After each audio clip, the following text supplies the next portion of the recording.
Jadikan tujuan berumah tangga itu tidak sebagaimana yang diinginkan. Bahkan ada yang terang-terangan seorang suami itu justru menyuruh istrinya untuk bekerja. Ini kan aib bagi para suami harusnya. Yang lebih parah lagi, terkadang disuruh bekerja itu malah dijauhkan daripada rumahnya. Entah disuruh bekerja ke luar negeri, jadi pembantu rumah tangga atau apa.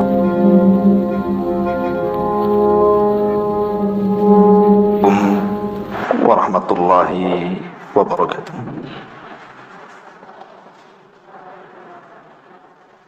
Alhamdulillah wassalatu wassalamu ala Rasulillah wa ala alihi wa sahbihi wa mawalah wa la hawla wa la quwwata illa billahi wa ba'd.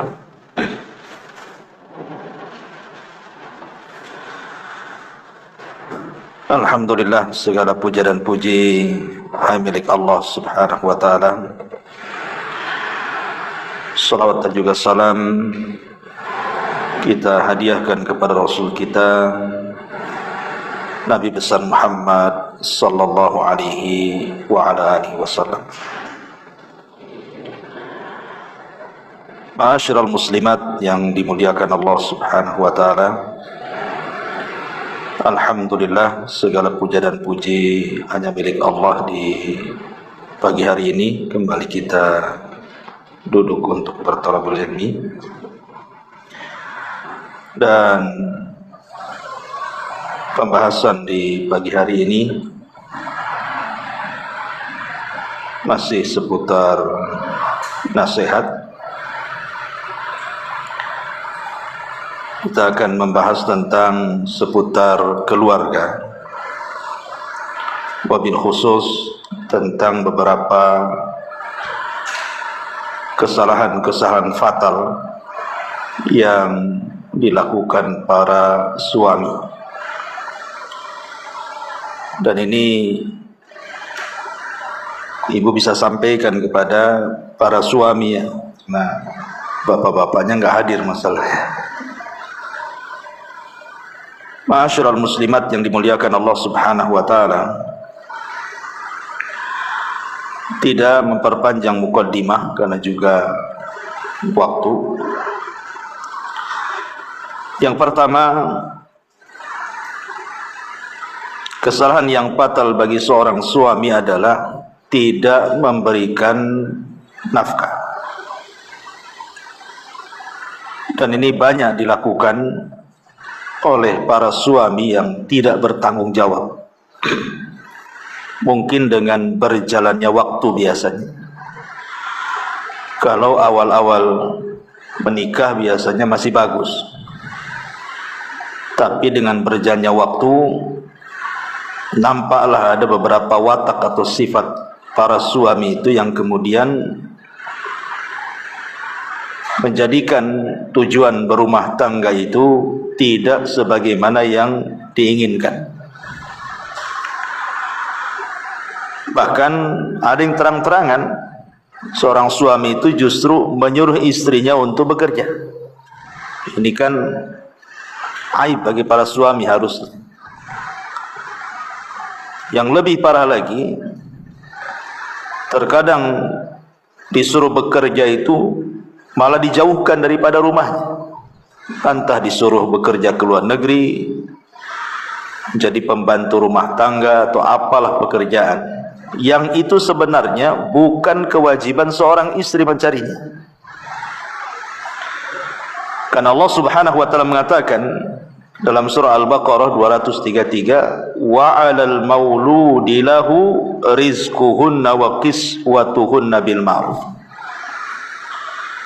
Dan kewajiban seorang ayah adalah memberi makan dan juga pakaian kepada istrinya dengan cara yang baik.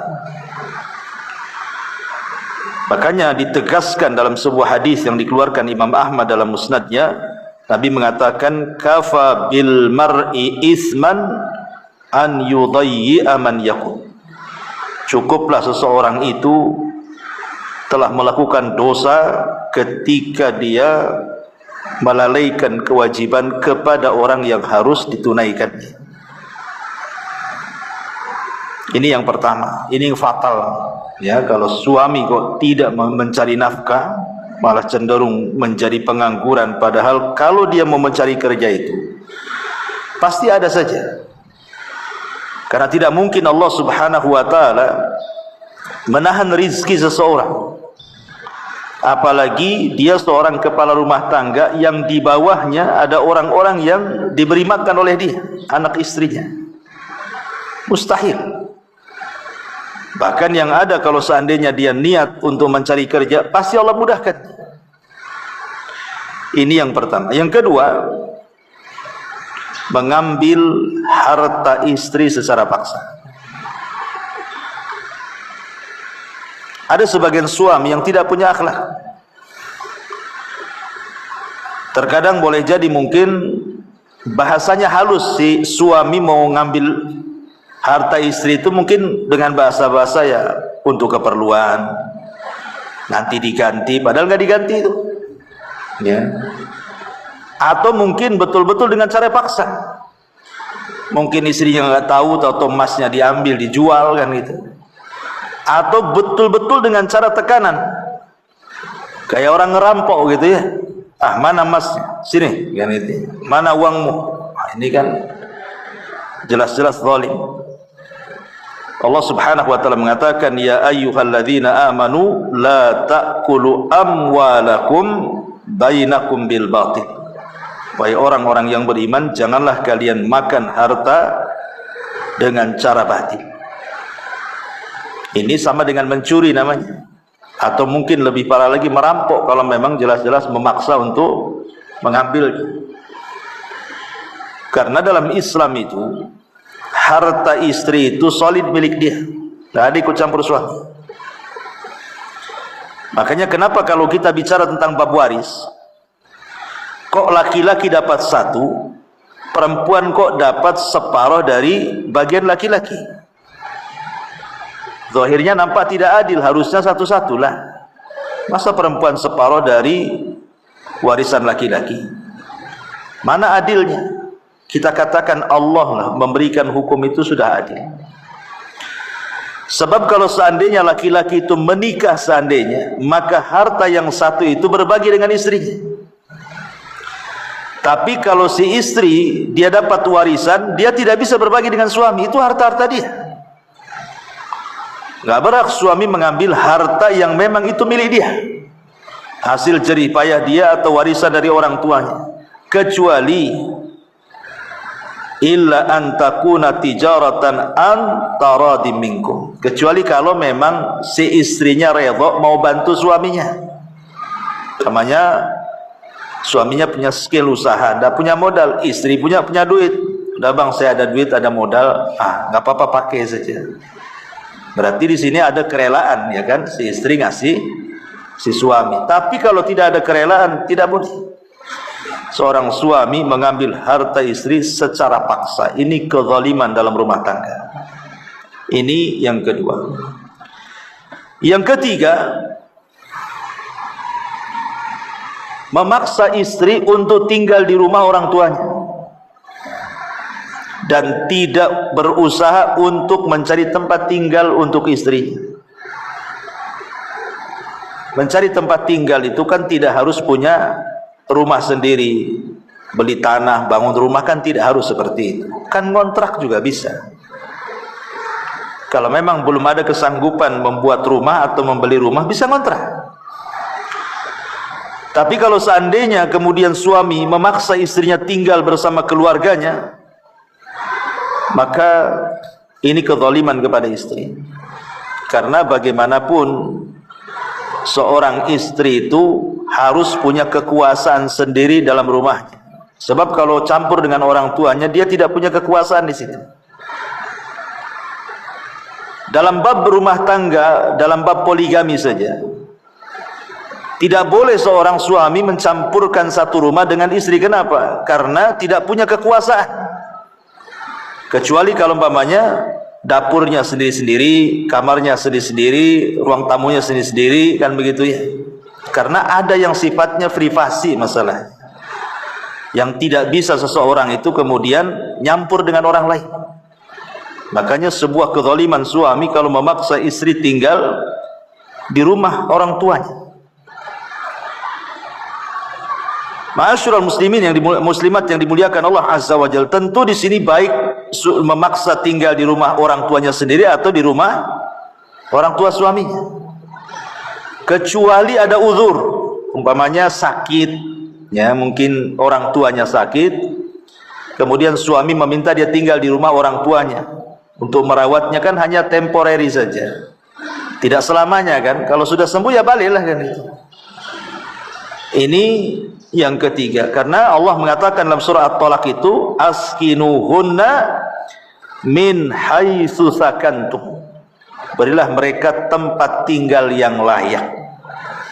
Ngontrak, ngekos yang jelas, ada tempat tinggal yang layak. Kalau hujan tidak kehujanan, ya panas tidak kepanasan. Ataupun yang nomor 4, ini yang parah lagi. Kalau yang ketiga ini kan memaksa tinggal bersama orang tuanya. Ini yang keempat, ini memaksa istri itu untuk membantu ibu suaminya, membantu kerabat-kerabat suaminya. Ini kezaliman, tidak boleh. Kenapa demikian? Karena bukan kewajiban seorang istri itu membantu orang tua suami atau membantu kerabat saudara-saudara daripada suami. Kalaupun seandainya seorang istri itu berbuat baik kepada keluarga suami atau orang tua suami, itu hanya sifatnya ingin mencari perhatian suami saja, ingin berbuat baik kepada suami dengan menghormati keluarga besar dia. Ya, sekali-kali membantulah kalau ada hajat, ada kebutuhan atau lagi sakit dan begitu seterusnya. Makanya Al-Imam Ibnu Utsaimin rahimahullahu taala, beliau pernah ditanya, hal li ummi zauji haqqun ala zaujati, apakah ibu dari suami dia punya hak untuk memaksa memaksa menantunya, istri daripada anaknya, untuk membantunya? Maka kata Syekh Utsaimin, la, tidak ada kewajiban. Ummu zauji laisa laha haqqun wajibun ala az-zaujati binisbati ilal khidmati. Tidak ada kewajiban seorang istri membantu ibu dari suami atau kerabat dari suami. Maksudnya binisbati lil khidmat. Khidmat itu maksudnya ya datang ke rumahnya, nyapu rumahnya, bersihin alat dapurnya, mencucikan pakaiannya dan begitu seterusnya. Itu bukan kewajiban. Tapi kalau ingin berbuat baik tidak ada masalah, tapi bukan kewajiban. Tapi kalau suami ngancam-ngancam gitu kan, kau harus bantu ibuku, bantu saudaraku, ini kezaliman suami. Itu bukan kewajiban istri membantu keluarga suami. Nah, ini juga kesalahan.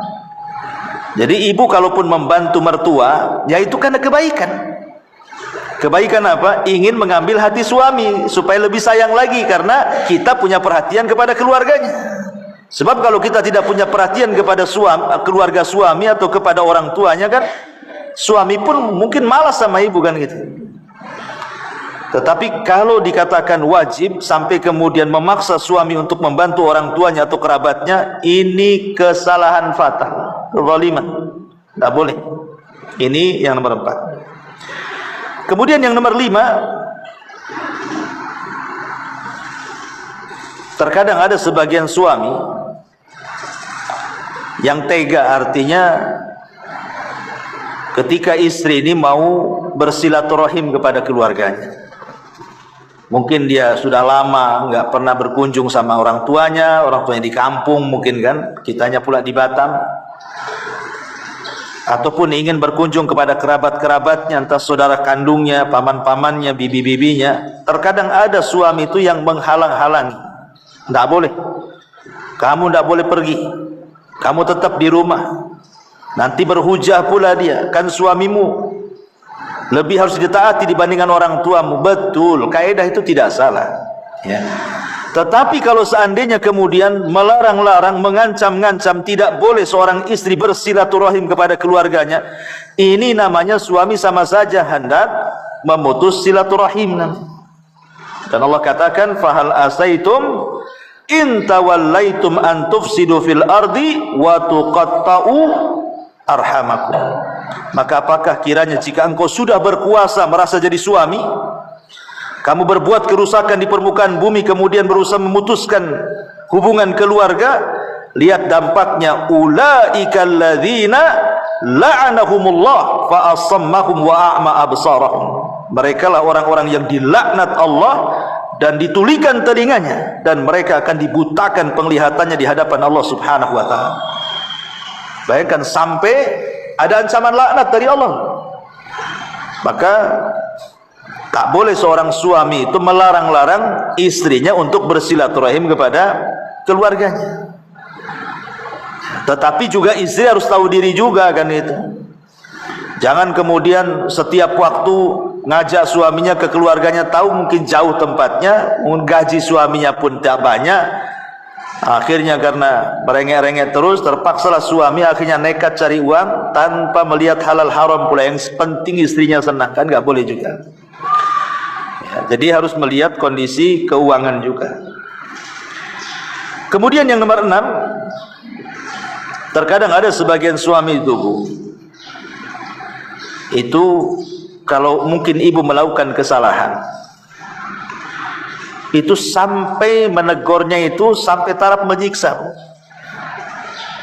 sampai taraf menyiksa gitu ya. Saya pernah lihat di berita itu sampai dipukuli, bahkan dilukai, bahkan disiram air keras pula, macam-macam ceritanya ya. Jadi ada suami itu yang suka menyiksa istrinya hanya sebuah kesalahan. Padahal dalam Islam itu, kalaupun seandainya istri itu selingkuh, anggaplah selingkuh, dan betul selingkuh, entah mungkin mukodimahnya dengan melakukan hubungan dengan cara chatting atau ngirim-ngirim foto atau apa, atau mungkin sampai taraf zina, anggaplah dengan laki-laki lain. Apakah kemudian seorang suami boleh menyiksa istrinya gara-gara perselingkuhan seperti itu? Tidak boleh. Walaupun sudah jelas-jelas nih, misi istri kurang ajar, kan begitu. Karena dalam Islam itu ada tahapan-tahapan ketika menasihati seorang suami kepada istri. Dan itu disebutkan di dalam Al-Quranul Karim, surah An-Nisa 34. Allah Subhanahu wa taala mengatakan, wallati takhafuna nusuzahunna fa'idhuhunna wahjuruhunna fil madhaji wadribuhunna fa in ata'nakum fala tabghu 'alaihinna sabila innallaha kana 'aliyan kabira. Dan jika engkau wahai para suami tertakutkan, khawatir ada perselingkuhan yang dilakukan oleh istrimu, kata Allah, apa yang pertama langkah dilakukan? Fa'idhuhunna, nasihati. Nggak langsung main siksa, main pukul, main tunjuk, main melotot, enggak gitu. Nasihati dulu, ya, dinasihati. Kalau memang kemudian, karena ada sebagian suami juga yang masya Allah kadang-kadang nggak punya kepedulian, nggak punya kecemburuan dengan kesalahan istri yang fatal, mudah memaafkan, tidak mau ngasih nasihat. Alah, biarin aja lah. Karena mungkin dia sayangnya si suami kepada istri karena cantiknya, karena apanya, kan. Jadi walaupun istrinya kurang ajar, ya dibiarin saja pada itu. Mungkin tipe-tipe suami takut istri lah, mungkin gitu ya. Tapi kalau seandainya suami yang bijak, kan tidak demikian, dinasihati dulu. Kalau dia tetap ngeyel, baru ada langkah kedua. Kata Allah, wahjuruhunna fil madhaji, pisah ranjang. Kalau juga tidak bisa pisah ranjang, masih kurang ajar juga, maka memukul itu tahap terakhir. Allah mengatakan wadribuhunna, boleh kalian memukul, tapi bukan menyiksa, memukul di sini. Ulama tafsir mengatakan maksudnya fatribuhunna itu maksudnya dzarban ghaira mubarrih. Apa dzarban ghair mubarrih itu? Maksudnya pukulan yang tidak berbekas. Pukulan yang tidak berbekas. Karena mukul itu sebenarnya hanya simbol bahwa tidak ada jalan lagi kecuali kita pisah, gitu maksudnya. Jadi memukul itu sudah last terakhir itu. Kayaknya sudah nggak jodoh lagi kita ini. Paksalah dia memukul. Tetapi dengan pukulan yang tidak berbekas, tidak melukai, bukan menyiksa. Kemudian yang kedua, syarat memukul itu selain daripada ghairu mubarrih, tidak boleh memukul wajah. Wala tadribul wajha. Jangan pukul wajah. Kenapa tidak boleh memukul wajah? Karena Allah Subhanahu wa taala telah menciptakan wajah orang. Tidak boleh seseorang itu memukul wajah yang Allah ciptakan dengan sedemikian indahnya. Karena bagaimanapun wajah itu kehormatan masalahnya kan. Makanya sering saya katakan, ibu itu lebih banyak ngaca kakinya, tangannya, badannya atau wajahnya? Pasti wajahnya lah. Makanya kemana-mana bawa cermin kecil. Kalau cermin kecil mana bisa satu badan nampak kan? Pokoknya ke kakinya gitu, biar mata kakinya nampak. Mata kaki tak nampak, ya mata kepala yang nampak. Makanya di sini dilarang, tidak boleh mukul wajah dan tidak boleh berbekas. Berarti pukulan di sini hanya simbol saja sebenarnya. Ya mungkin mukul pahanya gitu ya, yang banyak dagingnya. Bukan bagian-bagian yang bisa mencelakakan fisik dia. Jadi ini kesalahan suami menyiksa istri karena sebuah kesalahan, tidak melalui tahapan-tahapan gitu. Nasihat, kemudian pisah ranjang, baru memukul. Itu pun bukan menyiksa, ya, memukul. Kemudian juga yang nomor 7. Yang nomor 7 di antara kesalahan suami itu adalah memaksa istri untuk melakukan hubungan suami istri yang diharamkan. Mungkin ini mencakup umpamanya memaksa melakukan hubungan gaya binatang yang itu tidak dilakukan oleh manusia. Seperti umpamanya melakukan jima lewat duburnya, ini kan jelas dilaknat. Tidak boleh, jangan mau. Ya, seorang istri dipaksa suaminya untuk melakukan seperti itu. Kenapa? Karena ada hadis yang mengatakan, man ata imra'atan fi duburiha. Barang siapa yang mendatangi istrinya dari duburnya, faqad kafara bima unzila ala Muhammadin sallallahu alaihi wasallam. Dia telah kafir dengan syariat Muhammad sallallahu alaihi wasallam. Ataupun memaksa istri ketika istri sedang haid atau nifas. Haram, tidak boleh. Karena Rasul mengatakan juga, man ataha idhan awi imra'atan fi duburiha aw kahinan fasaddaqahu faqad kafara bima unzila ala Muhammadin sallallahu alaihi wasallam. Rawahu Ahmad wa Tirmidzi wa Nasa'i wa Ibnu Dawud.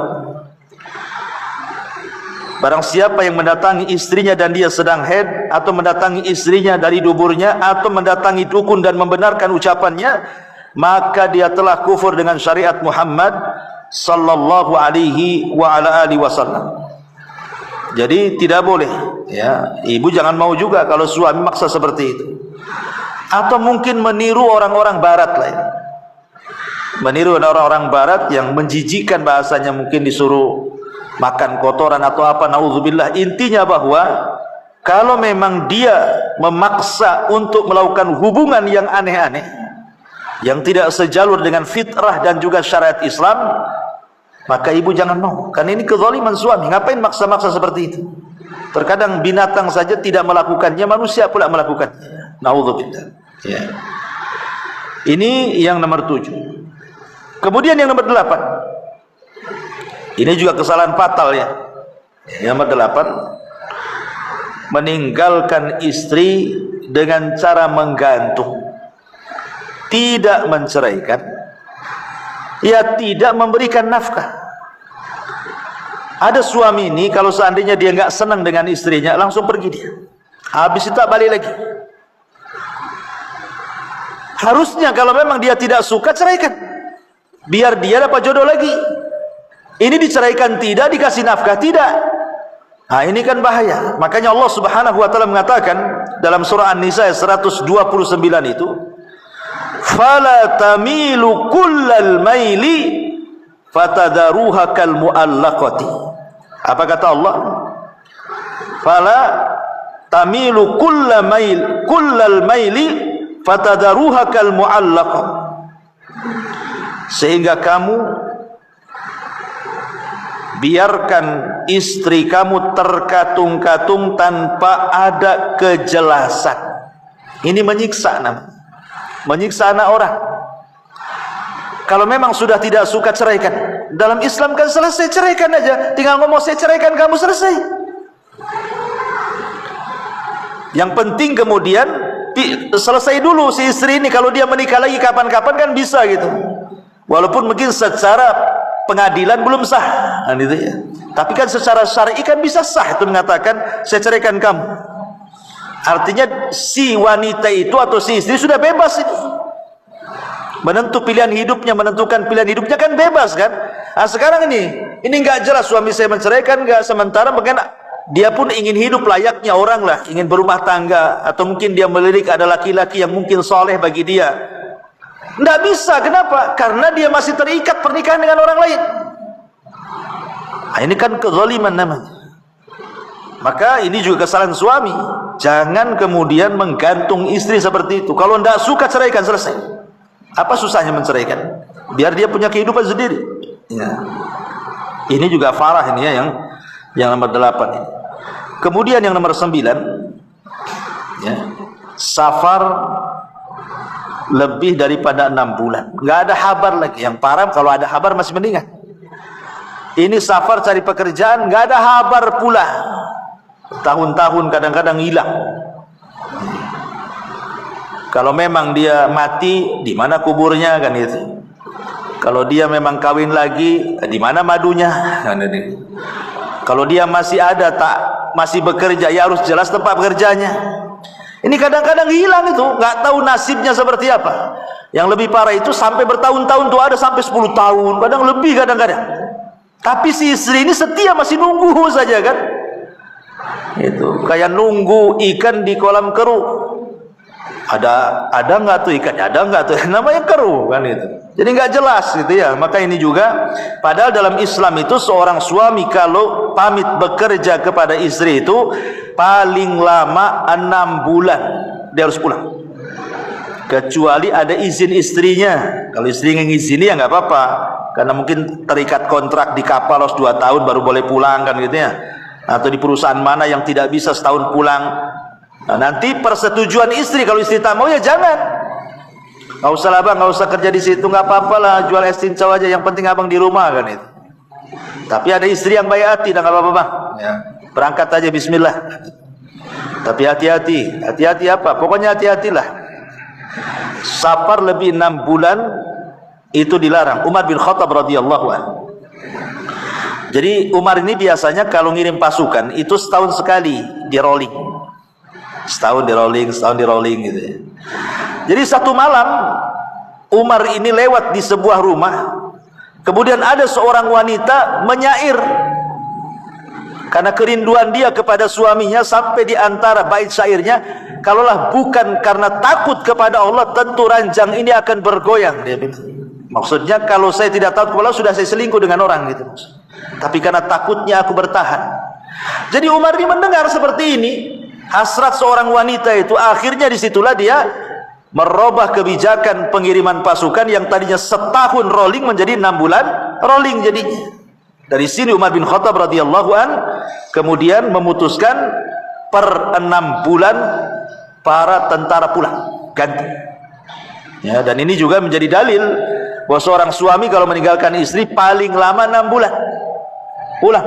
Ya, kecuali kalau memang ada izin persetujuan ya sesuai dengan kesepakatan, nah itu lain lagi ceritanya. Ya, ini kan kalau seandainya istrinya tak mau ditinggal. Ini yang nomor 9. Dan yang nomor 10 ini juga fatal, tidak memberi keamanan. Ya. Kenapa seorang istri, kan tujuan ibu menikah dengan suami itu supaya ibu merasa dilindungi, diayomi. merasa aman, tidak diganggu orang. Ya, merasa aman, tidak diganggu orang, kemudian punya rumah sendiri, punya benteng sendiri gitu ya. Gak ada yang ganggu. Kenapa? Kalau diganggu tinggal lapor suaminya. Tetapi ada sebagian suami itu yang zalim kepada istrinya. Terkadang mereka menakut-nakuti dengan cara mengusir kadang-kadang, ataupun mungkin mengancam-ngancam dengan kawin lagi. Ya kan banyak tuh suami, kalau gitu saya kawin lagi saja. Kawin lagi. Ya kawin aja lah kan begitu Bu ya. Si ngancam-ngancam saja. Artinya bahwa di sini kadang-kadang ada seorang suami itu yang seperti itu, suka nakut-nakuti. Yang lebih parah lagi, kadang-kadang nakut-nakutinya itu betul-betul terjadi. Ya. Kamu kalau macam-macam saya usir. Ya. Akhirnya ada masalah, langsung betul-betul diusir. Diusir, semua barang-barang ditaruh di rumah, dikunci dari dalam, pulang kau ke rumah sana. Lah yang seperti ini tidak boleh, karena Rasul mengatakan la yahillu li muslimin an yurawwi'a muslimah. Tidak halal alias haram seorang muslim saja menakut-nakuti muslim yang lain aja haram.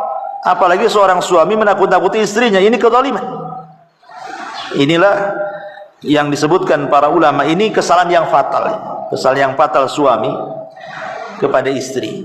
Ya, 10 perkara yang harus diketahui para suami, jangan sampai melakukan 10 perkara. Karena ini kesalahan fatal. Kesalahan fatal. Yang lebih fatal lagi ya ada. Seperti mamanya suaminya nggak mau sholat. Ya, suaminya nggak mau sholat. Kalau suami tidak mau sholat, tidak taat kepada Allah, macam mana rumah tangganya akan diberkahi? Makanya kalau ada seorang istri diuji suaminya tidak mau ibadah, maka kadang-kadang saya sering ditelepon oleh seorang ibu itu, gimana Ustaz, suami saya memang baik secara akhlak, tapi dia tak baik pula secara ibadah. Yang satunya terbalik, Ustaz, Masya Allah, suami saya itu rajin ngaji, sholat, tapi tukang gampar katanya. Yang satu baik akhlaknya, yang satu bejat agamanya. Yang satu baik agamanya, bejat pula akhlaknya. Makanya rumah tangga itu kalau ingin sakinah mawaddah, ya dua-duanya harus ada lah. Ya, dia ahli ibadah juga punya akhlak. Makanya kenapa Rasul mengatakan kepada kita orang tua, kalau kita ini punya anak gadis, kemudian ada yang melamar, kata Rasul, kalau ada laki-laki yang melamar putrimu, kemudian baik agamanya, kemudian baik akhlaknya, segera nikahkan dengan laki-laki itu. Kalau tidak rusak agamamu, kalau tidak rusak anakmu. Karena yang merusak anak itu tadi, namanya mendapatkan suami bagus agamanya, tak bagus pula akhlaknya. Kasihan anak kita kena gampar terus kan itu. Atau sebaliknya, memang suaminya baik Bu, Masya Allah, dikasih rumah, dikasih ini, tapi apa kemudian dia menjerumuskan anak kita ke neraka jadinya? Nah ini salah siapa? Orang tuanya lah membiarkan anaknya menjerumuskan lagi anaknya ke neraka. Enak di dunia sesat, habis masuk neraka pula. Alhamdulillah. Ya. Jadi ada suami-suami yang seperti ini, ya, mereka tidak mau sholat, ya ibadah, tapi minimalnya kalau seandainya baik agama, walaupun akhlak tidak baik, kan akhlak ini bisa diperbaiki sedikit demi sedikit. Sebab kalau sudah rusak agama lebih sulit tuh untuk baik akhlaknya. Karena kalau tahu agama kan takut kepada Allah minimalnya. Nanti lama-lama Allah kasih hidayah. Tidak mungkin lah kalau sholat-sholat terus kok nggak dapat hidayah, asik gitu terus kan, pasti satu hari pun akan berubah. Karena dia dekat dengan hidayah. Lain dengan yang baik akhlaknya, dia jauh dari hidayah. Ya mungkin dia baik, lama-lama ada waktu-waktunya dia jahat tuh nantinya. Nah, inilah makanya penting memahami 10 masalah. Ya. Ma'asyiral muslimat yang dimuliakan Allah Azza wa Jalla. Bagaimana kalau kebalikannya Bu? 10 kebalikan daripada suami. Nah, ini juga kita bacakan saja. Ya. Ini terbalik nih ya. Yang pertama 10 kesalahan istri juga ini. Kalau ini benar pengajian nih, karena saya depan ibu-ibu. Kalau tadi kan harusnya depan bapak-bapak kan. Yang pertama Bu, ya, kesalahan ibu. Jangan mengkhianati suami. Jangan pernah mengkhianati suami. Dengan cara apa mengkhianati suami? Ini yang saya sebutkan yang parah-parah saja ya. Kalau mau disebutkan kesalahan ibu ya banyaklah. Saya sebutkan yang parah-parah saja. Jadi jangan mengkhianati suami itu seperti ibu melakukan hubungan dengan laki-laki lain. Ya, mungkin hubungannya ringan, tadi hanya ngechat saja, atau kirim-kiriman foto, atau ngobrol. Tapi ada yang lebih parah sampai berselingkuh, betul, berzina.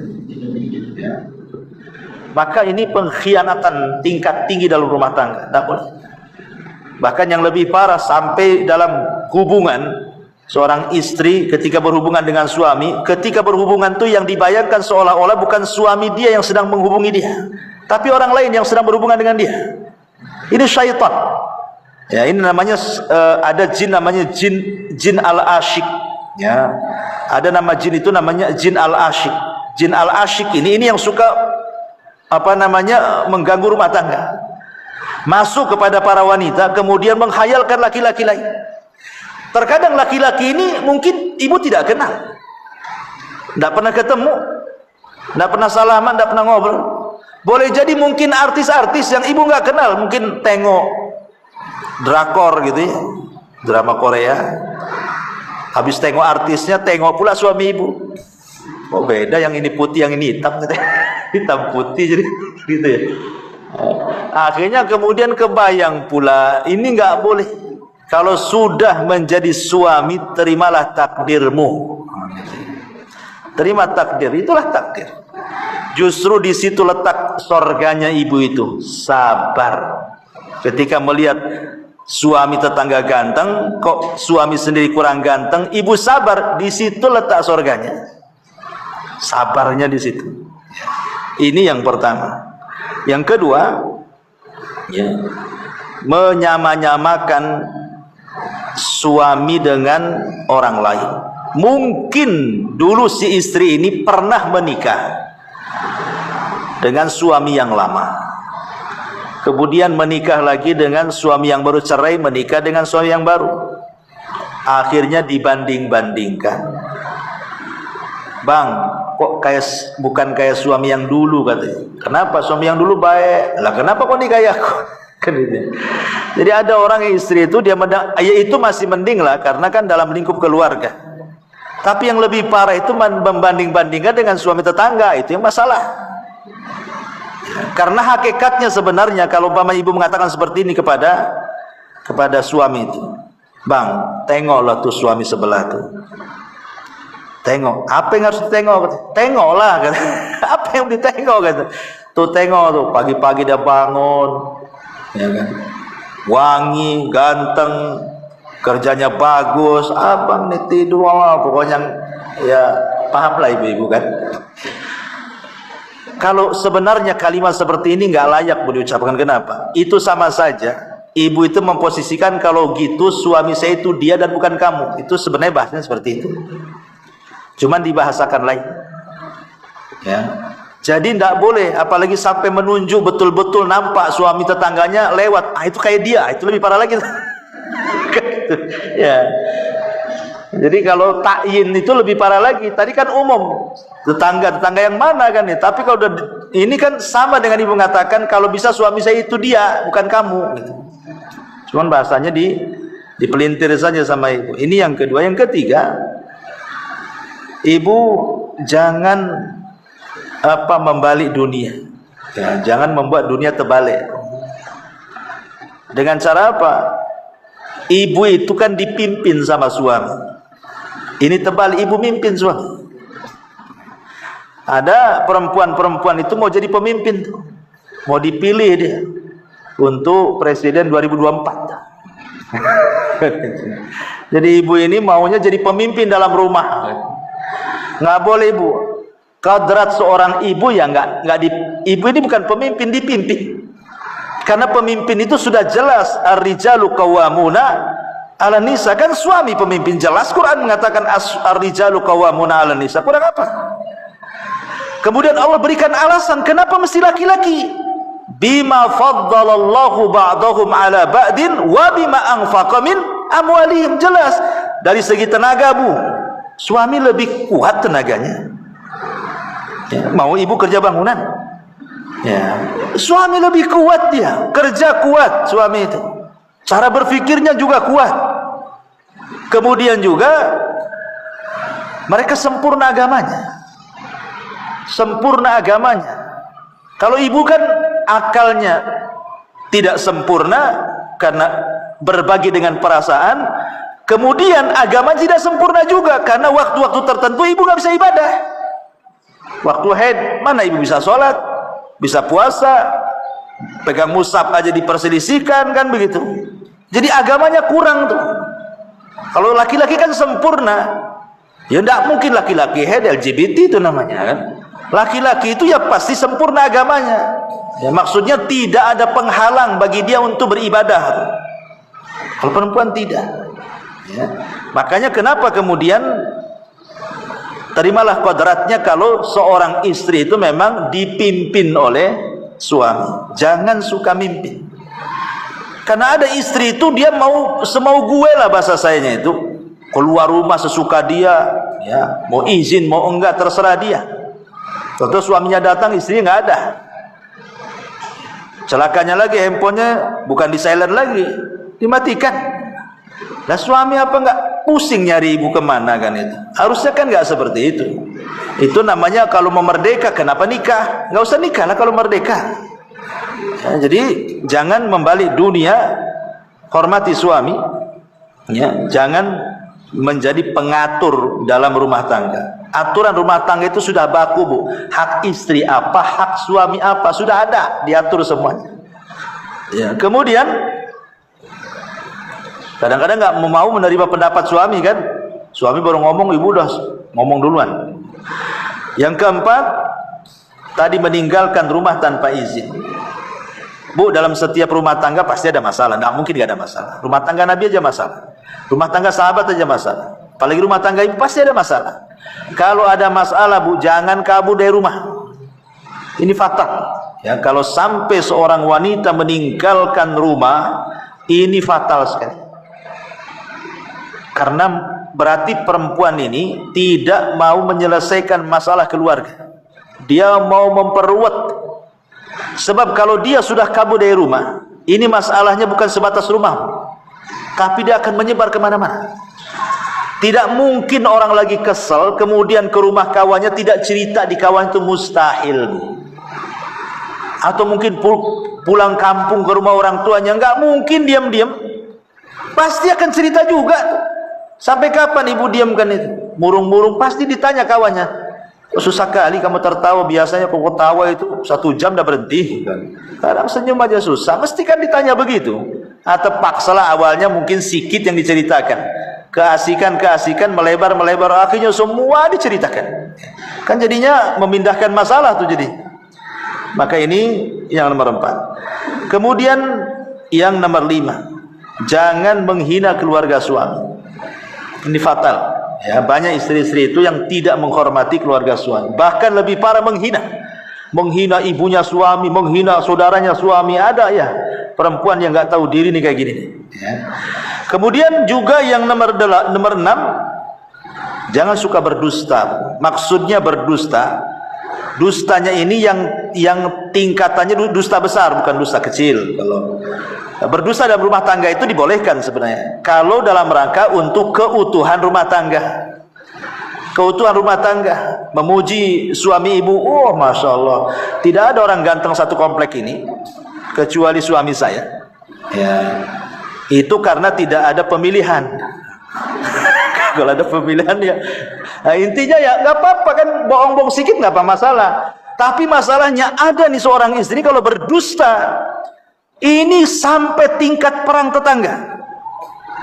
Jangan, Bu, jangan sampai berdusta di hadapan suami, akhirnya suami jadi bawa parang ke tetangga. Bang, ini akhir-akhir ini itu tetangga itu kalau saya lewat tuh suaminya selalu mandangi saya. Masalah, Bu. Apa enggak cemburunya suami naik itu pitam, ambil parang nanti. Jangan ya. Jangan berdosa sampai akhirnya perang. Ya kalau memang betul tutupi saja lah, jangan diceritakan. Karena nanti masalahnya beda kalau sudah laki-laki dengan laki-laki, beda, Bu. Ustadz dengan ustadz aja main parang kemarin. Kena bacok tuh kepalanya orang. Di mana tuh? Di Batam Center ya. Sesama ustadz itu. Gara-gara apa saya tak tahu. Yang satu kena bacok kepalanya, habis sarafnya kena. Jadi kalau sudah urusan laki-laki dengan laki-laki ini bahaya. Dan ibu pula kompor gasnya. Jadi jangan berdusta, yang menjadikan dusta suami ini jadi masalah dengan orang. Berdusta soal keluarganya, dijelek-jelekin, kemudian berbohong dan begitu seterusnya, ini jangan sampai. Kemudian nomor 7, membongkar aib keluar rumah. Tidak boleh, Bu, ya. Privasi. Ibu yang tahu suami, tutupi. Sejelek apapun suami, bilang suami saya baik. Ya. Sekecil apapun gaji, bilang suami saya miliarder. Itu maksudnya. Kan itu. Alhamdulillah saya punya suami. Kenapa? Makan enak. Walaupun padahal maksudnya ikan asin dengan tahu tempe aja hari-hari. Tapi sama orang, wah kalau saya enak di rumah. Kalau umpamanya kawannya cerita makan daging, bilang enak suami saya. Ya, hari-hari bawakan makanan gitu. Walaupun itu berdusta, tetapi kan memuji suaminya. Daripada terus terang, berapa gaji suamimu? 10 juta. Mikir deh, kenapa? Suamiku payah kata. Suami payah-payah, Bu. Kenapa gaji sebulan gak cukup untuk makan? Kata. Maka urusan-urusan privasi tidak boleh diceritakan, karena aib masalahnya. Yang tahu dapur ibu itu ibu saja, jangan orang lain tahu. Apalagi yang lebih parah lagi sampai urusan ranjang. Ini seburuk-buruk manusia di hadapan Allah. Dan itu ada hadisnya. Ya. Kemudian yang nomor 8, jangan suka mengadu kepada keluarga. Kalau ada masalah, dikit-dikit ngadu sama saudaranya, dikit-dikit ngadu sama orang tuanya. Cari pembenaran, cari bolo bahasanya, ya. Tak boleh, Bu, ya. Kemudian yang nomor 9, cinta karena harta. Nah, ini banyak nih. Nah, jangan sampai kemudian kalau sudah nikah dengan suami, cobalah belajar mencintai suami apa adanya, ya. Sebab kalau seandainya karena harta saja, nanti kalau miskin dipastikan bercerai itu. Dipastikan bercerai. Kemudian yang terakhir, jangan tajasus. Nah, ini tajasus ini. Jangan tajasus. Suami main ke tetangga, diintip aja. Ngobrol apa dia? Apain aja dia. Ya. Nanti pergi, ibu telepon gak diangkat. Datang, diinterogasi. Kok tadi jam segini kemana? Kok gak diangkat telepon saya? Sama siapa? Pergi kemana? Jam berapa ke jam berapa?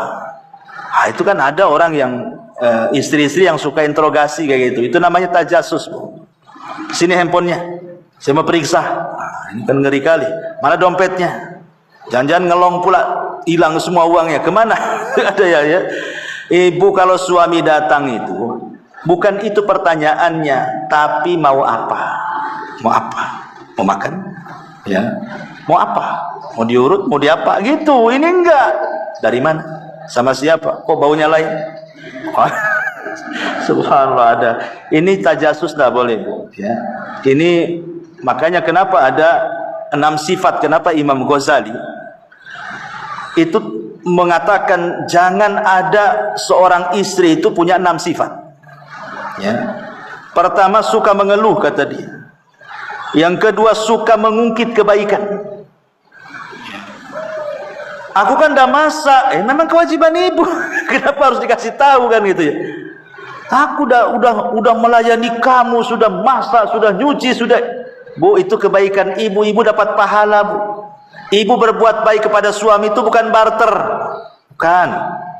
Kau kalau berbuat baik sama saya akan baik banget. Bukan begitu. Ibu laksanakan aja.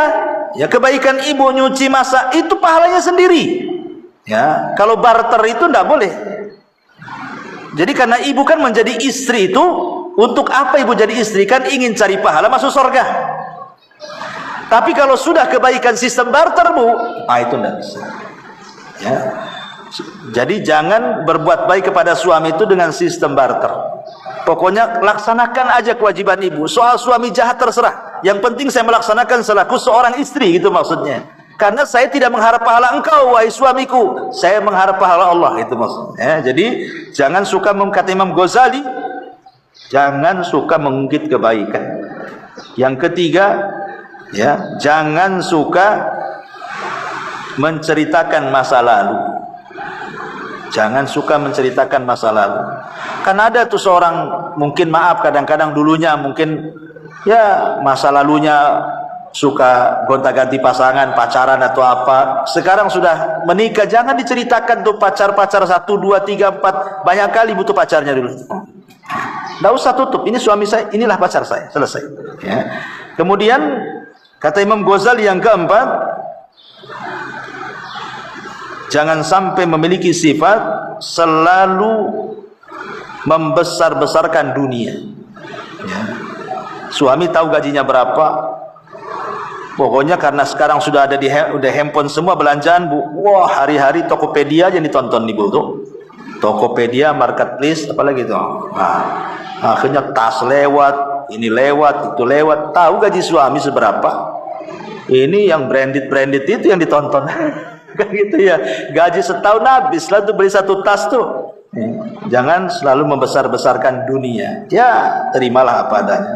Kemudian yang nomor 5 kata Imam Ghazali, ya, wanita yang jangan suka berdandan sepanjang hari. Ya, berdandan boleh tapi ada waktu-waktunya. Tapi kalau terus saja berdandan, bang, kayaknya ini yang sebelah sini agak sengit nih katanya. Ini perlu obat nih, harganya sekian. Udah dibelikan obat sama suami. Nampaknya bang perlu bedak nih, tapi harganya sekian. Nampaknya kita harus operasi nih bang, ini harus dikasih silikon sebelah sini. Ya, habislah itu luang suaminya untuk itu aja bu ya. Kemudian kata Imam Ghazali yang nomor 6, dia mengatakan jangan suka nyinyir ya, itu disebut sadaqah namanya.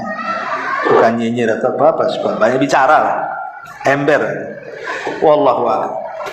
Iya, itulah diantara beberapa faedah ya, saya kira cukup bu.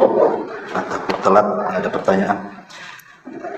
Subhanallah bihamdika asyhadu an la ilaha illa anta astaghfiruka wa atubu ilaik. Allahu ta'ala. Assalamualaikum warahmatullahi wabarakatuh.